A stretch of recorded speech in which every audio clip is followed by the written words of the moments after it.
Hello, ഇന്ന് എൻ്റെ ഹസ്ബൻഡിൻ്റെ പിറന്നാളാണ്. അപ്പം ഞാൻ ഇന്നൊരു കേക്ക് തയ്യാറാക്കാമെന്ന് വിചാരിച്ചു. പുള്ളിക്കൊരു സർപ്രൈസായിട്ട് കൊടുക്കാം.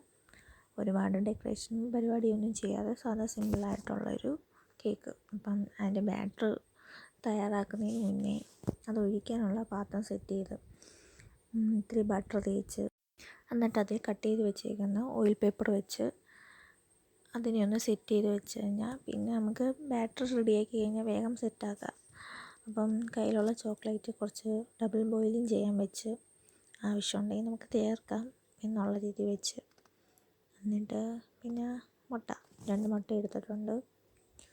2 മുട്ട ആണ് ഞാൻ ചേർക്കാൻ ഉദ്ദേശിക്കുന്നത്. അപ്പം മിനിമം 2 മുട്ടയെങ്കിലും ചേർക്കണം.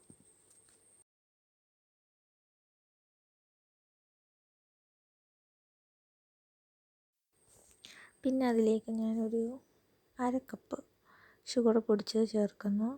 പിന്നെ അതിലേക്ക് ഞാൻ വാനില എസൻസ് ഒരു ചെറിയ അടപ്പിൽ ഒഴിച്ചു.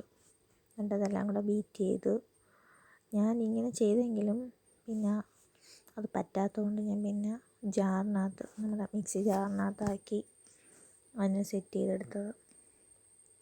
പിന്നെ അതിലേക്ക് നല്ലപോലെ അരിച്ചു വെച്ചിരുന്ന മൈദ ചേർത്ത് അതും ഒരു 1/2 ഗ്ലാസ്സാണ് അളവെടുത്തത്. എന്നിട്ട് അതിലേക്ക് നമുക്ക് ഉപ്പും പിന്നെ ബേക്കിംഗ് പൗഡറാണ് ഞാൻ ചേർത്തത്. എന്നിട്ട് ഇതെല്ലാം കൂടെ മിക്സ് ചെയ്ത് നമ്മൾ ഓൾറെഡി കുക്കർ ചൂടാക്കി വെച്ചേക്കണം ഗ്യാസിനകത്ത്. അതിൻ്റെ ഉള്ളിൽ എന്നിട്ടൊരു ചെറിയ പാത്രം കമത്തി വെച്ചിട്ട് എന്നിട്ട് ഈ ബാറ്റർ തയ്യാറാക്കി അതിനകത്ത് ഇറക്കി വെക്കാവൂ. ഇതിനകത്ത് വെയിറ്റ് ഞാൻ ഇടുന്നില്ല, വെയിറ്റ് ഇടാതെയാണ് അടച്ചു വെക്കുന്നത്. എന്നിട്ട് ഒരു 45 മിനിറ്റൊക്കെ ആകുമ്പോഴത്തേക്ക് കുക്കർ ഓപ്പൺ ചെയ്ത് നോക്കാം. എന്നിട്ട് നമുക്ക് എന്തെങ്കിലും ടൂപ്പിക്കോ എന്തെങ്കിലും കൊണ്ടുവന്ന് കുത്തി നോക്കി പരുവായൊന്ന് നോക്കാം. ഇത് ആദ്യമായിട്ടാണ് ഞാൻ കേക്ക് തയ്യാറാക്കുന്നത്. എനിക്കതിൻ്റെ ഒരു സന്തോഷം ഉണ്ടായിരുന്നു. ഞാൻ